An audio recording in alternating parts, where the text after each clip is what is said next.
For those of you who don't know me, I'm Tom Bellrichard, and Owen has asked me to preach today on God's justice. I want to start by reading Romans 1:17.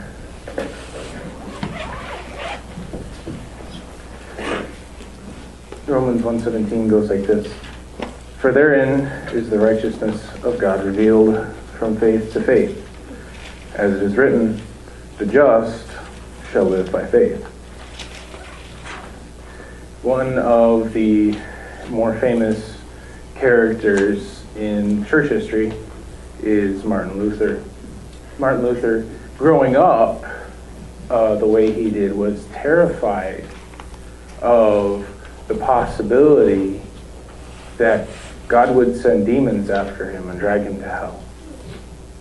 And starting from childhood, he grew up with this fear of God, who is all-powerful and who is just. And he writes this: "Though I lived as a monk without reproach, I felt that I was a sinner before God with an extremely disturbed conscience. I could not believe that he was placated by my satisfaction, or that he was satisfied by my work. I did not love, yes, I hated the righteous God who punishes sinners, and secretly, if not blasphemously, certainly murmuring greatly, I was angry with God." And when he came across this verse, Romans 1:17, he considered it an affront to us as Christians that God's righteousness would be revealed in the gospel. For him, God's justice and God's love were not coexistent. It was one or the other. And he struggled with that for a very long time. We'll come back to that later. But as I was thinking through the topic today, the first thing I did was attempt to define my terms. It's what they teach you in high school. Define your terms or you lose the debate. They're going to twist your words around and use them against you. So justice, according to Merriam-Webster, is the quality of being just, impartial, or fair. Now, we've all heard, that's not fair. I've said it multiple times. Growing up in a house with 10 other kids, it happens a lot. That's not fair.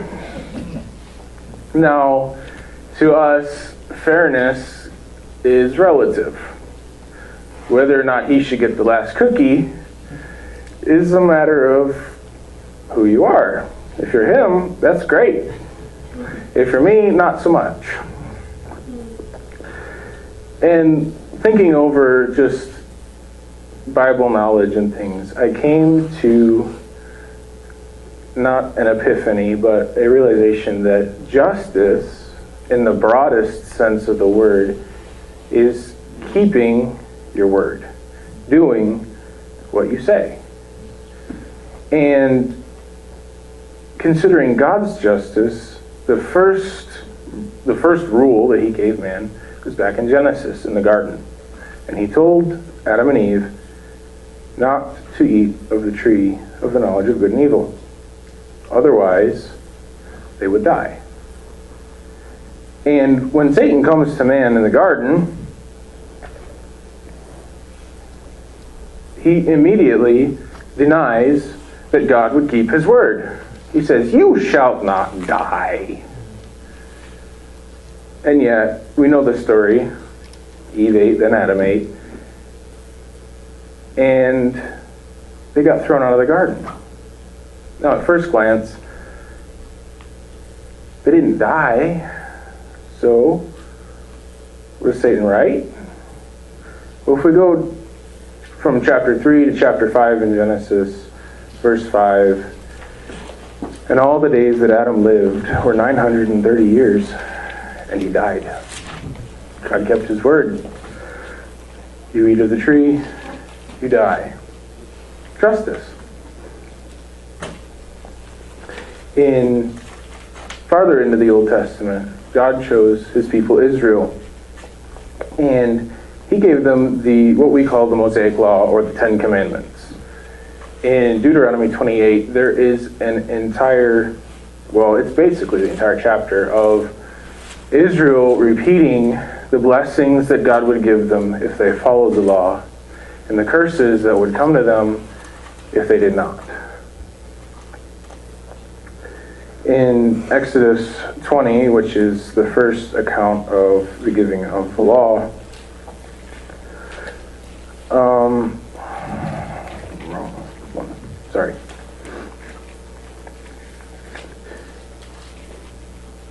we know the Ten Commandments for the most part. No other gods before me, do not make graven images or idols, and so on. But what caught my eye was verse 4 and 5 in Exodus 20, and it reads like this: Thou shalt not make unto thee any graven image, or any likeness of anything that is in heaven above, or that is in the earth beneath, or that is in the water under the earth. Thou shalt not bow down thyself to them, nor serve them. For I, the Lord thy God, am a jealous God, visiting the iniquity of the fathers upon the children unto the third and fourth generation of them that hate me. I started thinking about that. Even in the most tyrannical of legal systems, can you punish a child for what his father has done? No. That's not fair. And yet, this is the justice that our God gives. You break the rules, you're punished. And not just you and your children, and your grandchildren, and your great-grandchildren. And for those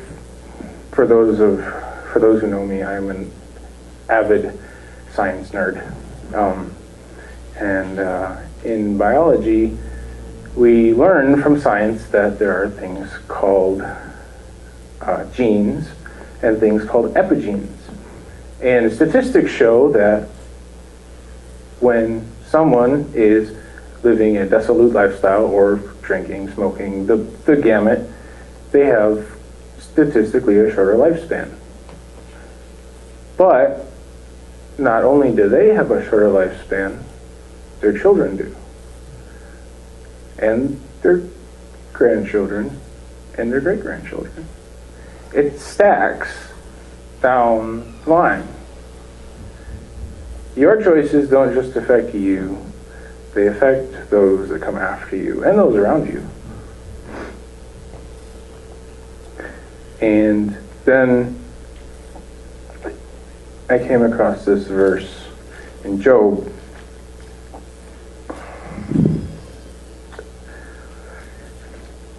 One of his friends is pondering on the reason Job came into his situation, the story of Satan coming to God and saying, oh, well, I've just kind of been walking around the earth, and God says, have you seen Job? He is a just man. And Satan says, oh, well, if you let me touch him, he'll curse you. And so many trials came to Job, and for those around him, they didn't know why. And one of his friends, Job 4:17, says, shall a mortal man be more just than God? Shall a man be more pure than his Maker?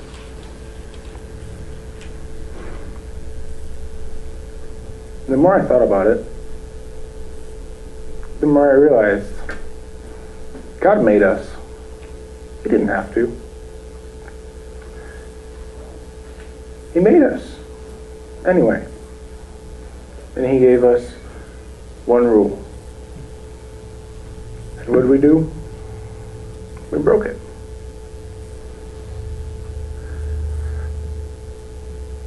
And we are still reaping the consequences today. All around us, people die.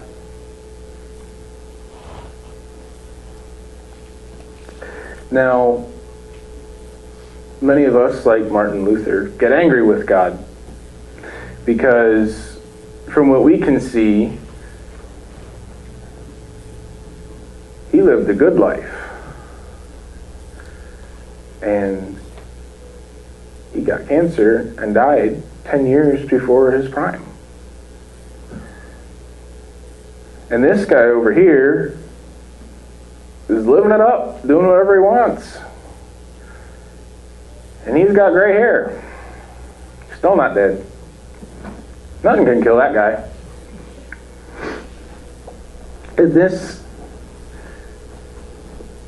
brings up another thought. That justice delayed is never justice denied with God. If you think back to Genesis 3, for 930 years, Satan looked like he had it right. 900 years. If we go back 900 years from now, they're still trying to figure out what a car is. Not even. There's no such thing as telephones. That's a long time to wait. And then I think of Israel. God brought them out of Egypt with miracles. He showed them through the Red Sea and said, "You will be my people." And what did they do all the way to the promised land? They complained. It's not good enough. We want more. And then when they get there, they don't want to go in. They want to go back to Egypt. They said, "We don't want what you've given us. There's giants there." And God finally said, "Justice." And they wandered in the wilderness. And they died because they did not believe God was powerful enough. Justice. Delayed, not denied. 2 Peter 3:9 is another one that came to mind.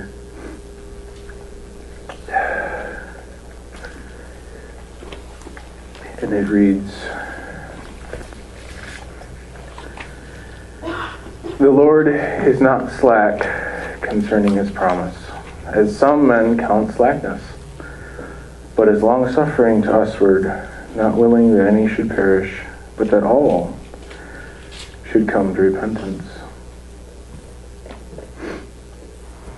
And here's a ray of light. Repentance.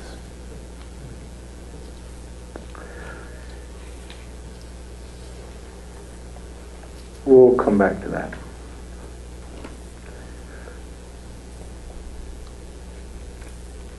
We think of Israel and their wandering. We think of those around us suffering under the curse of sin and death, ultimately. And some of us have thought in the past, some of us may still think that, well, if we can just fulfill the law. The law. God gave us the law. The law is just. If we can fulfill the law, then we got a free ticket. Martin Luther thought this way for a while. And then he realized he couldn't. He couldn't do it on his own. And I know from my experience that I can't. When I was a kid, my dad gave me one rule for the most part: no running in the house. I did it a lot. And I regretted it.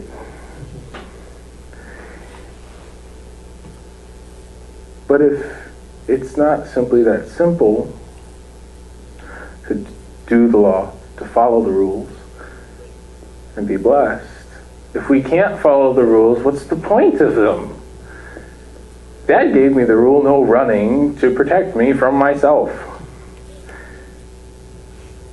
And here's where we come to Romans 3.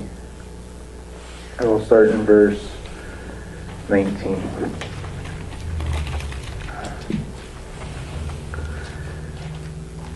Romans 3:19. Now we know that the things soever the law saith, it saith to them who are under the law.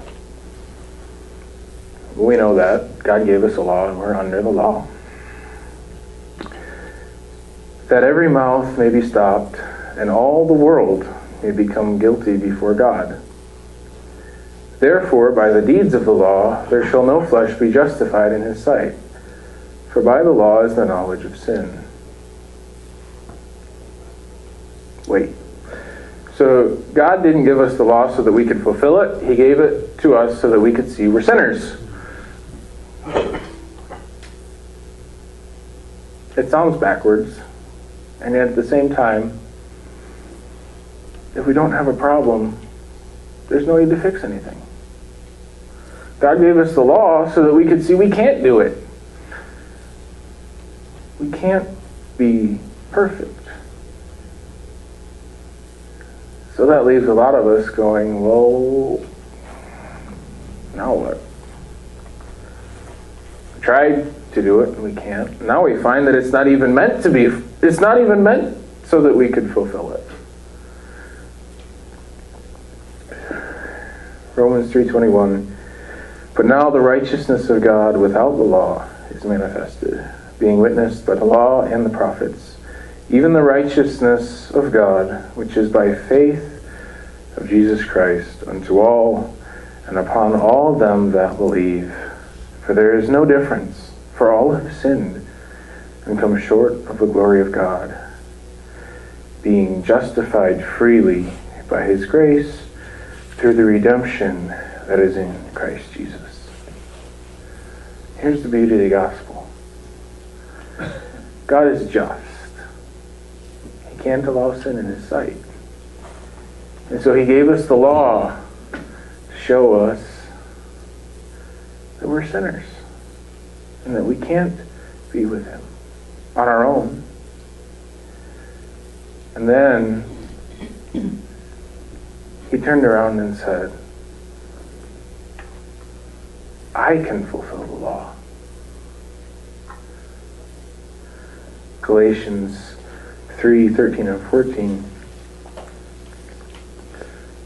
says, Christ hath redeemed us from the curse of the law, being made a curse for us. For it is written, Cursed is everyone that hangeth on a tree, that the blessing of Abraham might come upon the Gentiles through Jesus Christ, that we might receive the promise of the Spirit through faith. You see, without God's justice, without his need for perfection, there would be no need for a Savior. If anybody could get into heaven by doing good things, then no one would need Christ.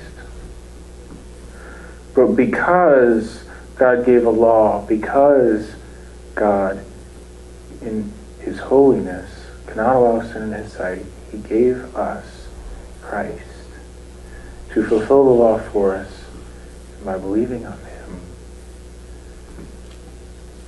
he pays it for us. That's the beauty of the gospel. Romans 1:17 says, I read it at the beginning.